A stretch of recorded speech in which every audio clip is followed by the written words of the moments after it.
Good afternoon, John and Priska. Thank you so much for joining us today. As you may know, this session is entirely voluntary and both of you can leave at any given point. To introduce myself, my name is Matthew Hayden and I'll be fulfilling the role of the mediator today.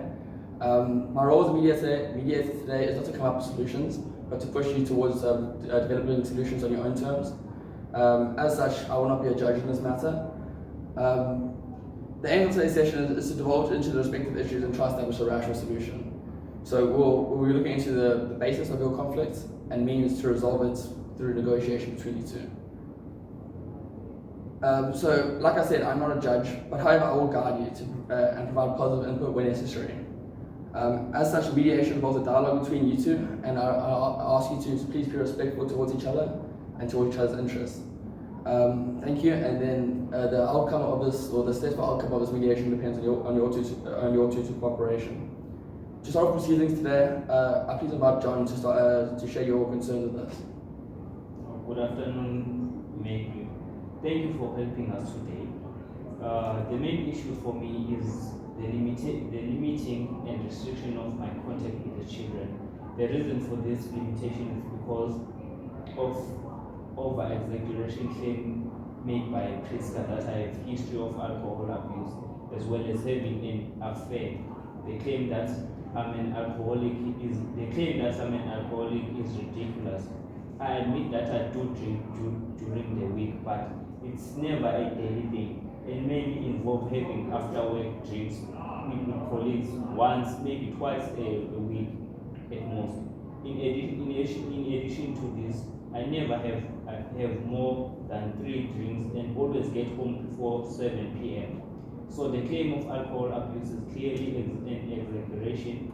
I want the best for my boys, and having their father in their lives in a regular fashion is only in their best interest. Thanks, John. Priska, can you please share your interests with us or your concerns? Hi, Matthew. Like John mentioned, I have serious concerns with his drinking habits, which have reached an abusive level. His claims of only drinking once or twice a week hold no merit, as well as him saying that he's always home by 7 p.m. His personality changes when he's been drinking. I am scared of him potentially becoming violent. This is why I wanted to restrict contact with our children, with John, to that of supervised contact, because as a mother I need to ensure that my children are safe, as well as the fact that no child deserves of their ages to be made to sit at a bar after school. On top of Kelvin suffering from a variety of diseases and disorders that require a lot of attention that John doesn't provide. In addition to this, I have been a stay-at-home mom in order to take care of the needs of Kelvin, but this has put me in a difficult financial position and requires some degree of support from John to meet the needs of our children. Thank you both. It becomes clear that both of your issues are connected with your children. John, you believe that it is in the best interest of your boys to have regular and normal contact with them. And this has been restricted due to over-exaggerated claims made by Priska. Priska, you believe that John's contact with your children should be restricted to supervised contact because you believe that John has a history of alcohol abuse, and the nature of this is what brings, and the nature of this is not in the best interest of your children. You additionally express the need for Calvin to provide spousal support and as well as to meet the requirements of Calvin, who has special needs. John, please can you let me know what you say about this? I hear Priska's concern, and I don't believe them to be what she makes them to be. Like I said, her claims of drinking problem are exaggerated, as well as a fear of me becoming potentially violent, as I have no previous record of it. With regards to the needs of Kelvin, I have not yet been given an opportunity to respond to them due to the fact that I had my rights to contact with Kelvin limited through the claims of Priska. The drinking habits of John undoubtedly exceed that of a regular person, and I need to be assured that the well-being of my children will not be put at stake because of this. This includes changes in mood brought on by alcohol, the risks of drinking and driving, as well as the prejudicial consequences of for children of having them around bars at young ages. Apart from this, John has no knowledge of what Calvin requires for his disabilities and has shown no previous interest in the past. And because of this, it is in the best interest of my child that he has his needs taken care of by myself and with supervised visitation when John intends to visit the kids. Priska, you've highlighted your intention for John's visitation of your children to be supervised. Can you please explain the reasoning for this? The reasoning is because I've seen how John can change personalities when he drinks, and as a mother, I need assurance that their safety will be maintained when no one else is around. For this reason, supervised visitation is the best option. Priska, have you given any thought to what? Priska, have you given any thought to who would act as supervisor in these situations? Ideally, I would like a supervisor to have some degree of background with psychology or children welfare, or for such visits to take place within a safe setting such as school sports events or meals within the school cafe. In hearing the wishes of Priska, would you, John, consider these requests to be reasonable? I feel like they need to have an outside third party present during my contact with the children. Is taking things to the extreme, as I have no history of violence, and like I have said, reject the claim of alcohol abuse. I feel like having an outside third party during my contact with my children will only impact their perception of me and therefore can only harm our relationship. John, I hear your concerns, but if there are any steps that we can take towards resolving this issue, like with having a person you know who's known to both of you to act as a supervisor, would this make things better? Ultimately, I would not want any supervision with supervised visitation.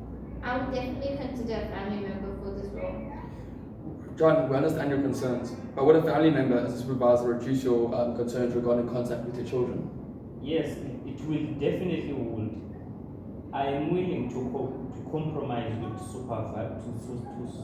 a supervisor, which is from my side of the family, but only if it is not required for an extended time period.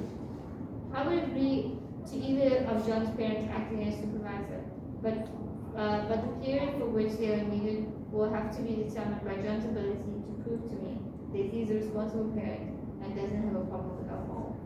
This is a step in the right direction, and the best interest of the child is always the most important issue at hand. And this is clear from both your intentions. Priska, you say you wish from John to prove his sobriety to you. How would you intend for him to do this, and for how long? I would like him to attend AA courses to help him with these issues, as well as further reassurance that my children will not be spending time in a bar. As for the duration of this, I would need to see a positive outcome from the AA sessions. John, Priska has put forward a means to meet her concerns. What are your thoughts on these proposals? As I have said previously, I do not have a problem with alcohol. I do not intend on going to AA session, as this is excessive and damaging to my reputation. I would be willing to provide breathalyzer tests to her at random, as well as assurance that my children will not be spending time at the bar, which can easily be proved through phone calls to myself or Malvin, who I am willing to get a phone just for this purpose. I agree to the breathalyzer test, as long as John covers these expenses and as long as he actually conducts his test as promised. With regards to the cell phone, I am in full support of this, but this must also be paid for by John. That's perfect. So we have a compromise with regards to satisfying of Priska's concerns. But John, in your opinion, how long do you think you should have to do these tests for? I would think it's reasonable if it gives a clean test over a 3 months period. Then I should prove to her that I'm in fact do not have a problem. I can agree to this 3-month period. However, should alcohol come into the equation in the future, then supervised visitation will be the only reasonable solution. This is a really positive step in the right direction. So to sum it up, proceedings so far, Priska, your concerns were around John's use of alcohol and how it may impact your children, as well as for the proper care towards the needs of your son Calvin. John, you contested these claims made by Priska and insist that you have no abuse of alcohol and that you are a fit and proper parent that doesn't deserve supervised visitations. In order to come to a reasonable solution at this point, Priska and John, you are both have agreed to the supervised. Sorry, can I start this again? I'll scrap it out. This is a really positive step to resolving these matters. So to sum up proceedings so far, Priska, your concern were around John's use of alcohol and how it may impact your children, as well as for proper care towards the needs of your son Calvin. John, you contested these claims made by Priska and insist you have no issue with alcohol abuse. You're a fit and proper parent and supervised visitations are justified. In order to come to a resolution, at this point Priska and John, you have both agreed that there will be supervised visitations with the parent of John acting as a supervisor for a period until John can satisfy you that he has no abuse of alcohol. This will be conducted through breathalyzer tests at John's cost for a period of 3 months, as well as providing Melvin with a cell phone at John's cost to ensure their whereabouts. Correct. Should John satisfy the agreed requirements at the end of the 3 month period, what do you guys picture the visitation looking like? Priska, please go first. Sorry, guess I'll one again. Should John satisfy the agreed requirements at the end of the 3 month period, what do you guys picture the visitations looking like? John, you go first. When I prove to Priska that her claims are exaggeration, I hope to have equal parenting rights with the same degree of visitation. I'm happy with John having more visitation rights, but it's clear that the needs of Calvin demand more attention than what John can provide because of his work commitments. John, John, would you have a means to meet the special needs of Calvin?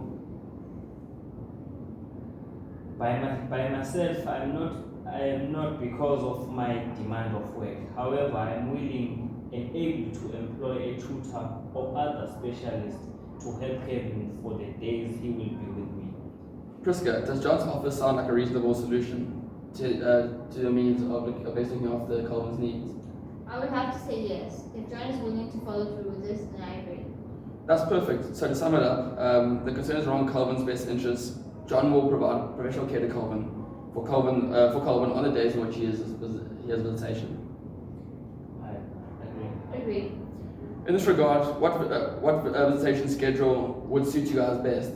Okay, let me start this again. In this regard, what visitation schedule would best suit you guys? Priska, please go first.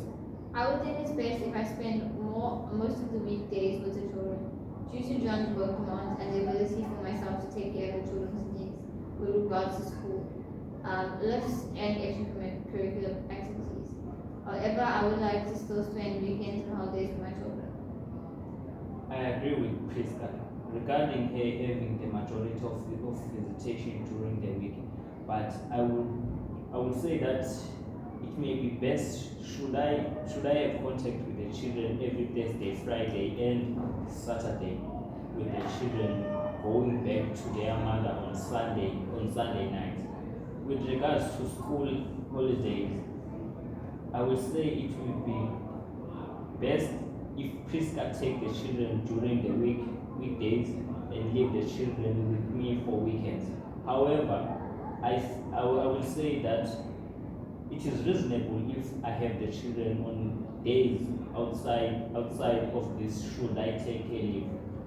Priska, in considering the work demands of John, as well as his wish to have as much meaningful contact with his children, what do you think of his proposal? The proposal seems reasonable. However, I would like to spend some Saturdays with the children, especially for family events. That's fine by me. Only as long as when this happens, your Wednesday is scheduled for the Saturdays. Agreed. The progress that's being made is awesome, guys. So the split visitation will take place from Priska having the kids from Saturday night until Thursday afternoon, and John from Thursday afternoon until Saturday night, with the option of trading a Saturday or Wednesday. Priska, you brought up the issue of your financial position and the needs for support. I understand that John and yourself have been married in community or property, meaning that both of your assets are shared in an equal manner. In your opinion, Priska, what assets would you need what assets would you need, and concerning financial support, how much would you need and for what reasons? John and I were fortunate enough to have 2 vehicles, so I put forward that we both keep the ones that we're using. However, John must compensate me because of the value of his vehicle greatly exceeds mine. As I'm currently staying with the family, John can either keep the house or pay me half of its value, or the house can be sold and proceeds divided evenly. The rest of the marital assets that do not have sentimental value can either be sold or divided up. The issue of financial support stems from the fact that I've given up my work career in order to become a stay-at-home mom, to ensure that the needs of our children are best looked after. This was required when the needs of Calvin became more demanding and needed more time. I currently have no employment, and with very little experience and time in the working world, I'm finding it difficult to get employed. Due to this, I have no income to look after myself or my children. John, would you agree to the division proposed by Priska? And what are your thoughts of her claim of financial support, especially taking into consideration her potential for finding employment in the future given her current circumstances, as well as the benefits which she provides to the family during the course of the marriage, from her being a stay-at-home mom? I understand where Krista is coming from with certain aspects, so the need for financial support is required to a certain extent. Given her age, I feel that she has the potential to find employment of some degree. However, I will agree to maintain her until such time that she finds employment and provide minor support should it be needed further. However, Priska will need to prove that she is actively looking for employment. With regards to the needs of the children, their medical aid, school fee, and all other expenses are currently being paid by myself, to which I am happy to continue to do until such time that Priska finds employment, to which we can revisit the arrangement. As such, I am only willing to contribute to her necessities as I currently provide for the children. Priska, would you think this offer of financial support be enough, as well as John's request that you find employment or make an attempt to find employment? If John is willing to pay the financial needs of the children until the time that I'm able to contribute, then I'm satisfied. The only concern for me is that given my age and inexperience, I will not be able to find work in the future, or if at all. I'll attempt to find employment, as I do not intend to live under John's wing, but because of our past role is unlikely. I will promise to attend 2 employment interviews per month in order to satisfy the concerns of John. I will agree to that. With regards to the amount of financial support, Priska, can you please detail for what expenses you will be claiming, and John, how much you're realistically able to provide? I'm only claiming expenses relevant to living in such as basic contributions to expenses where I'm staying, such as food and small rent contributions. Petrol and a reasonable amount for leisure with the children and myself, such as weekend activities, clothes, and birthday gifts. These small requests are not excessive, even though the occupation of John and his income. I would say that it be reasonable that John aid me with 9,000 rand per month, which is by no means excessive, considering the income of John. For the benefit of both of us, I will agree to this support, but only on terms that you stay true what has been agreed to and act reasonably in doing so. It seems like the conflict between the two of you has been resolved in theory, but it depends on the actions of both of you to make it reality. In summary of the compromise made by the two of you is that John will submit to the providing of a breathalyzer test at the request of Priska at his cost as well. Additionally, he will provide Marvin with a phone, also at his cost. In return, there will be an initial 3-month period of supervised visitation, with the parent of John acting as a supervisor, and until such time as the 3-month period has elapsed, with John being successful. John will also provide professional support for Calvin during the days in which he was with John. With regards to the days of with regards to the days of visitation following the initial 3-month period, will take the form of Priska having the children from Saturday night until Thursday morning, with John having the children from Thursday afternoon until Saturday evening, with the option of swapping on Wednesday for a Saturday. The issue of financial support has also been addressed, with John consenting to take all expenses related to the children until such time that Priska is able to generate a sustainable income. The expenses include school fees, medical aid, and other medical expenses, school tours, as well as anything the children need. John will also provide Priska with additional £9,000 a month for personal expenses, such as living expenses, as well as for activities with the children. In addition to this, the division of the marital property will take the form of you both keeping your vehicles, with John compensating Priska for the difference in price, with John having an option to keep the house and compensate Priska, or sell the house and divide the proceeds. The rest of the marital property will either be sold or divided between the both of you.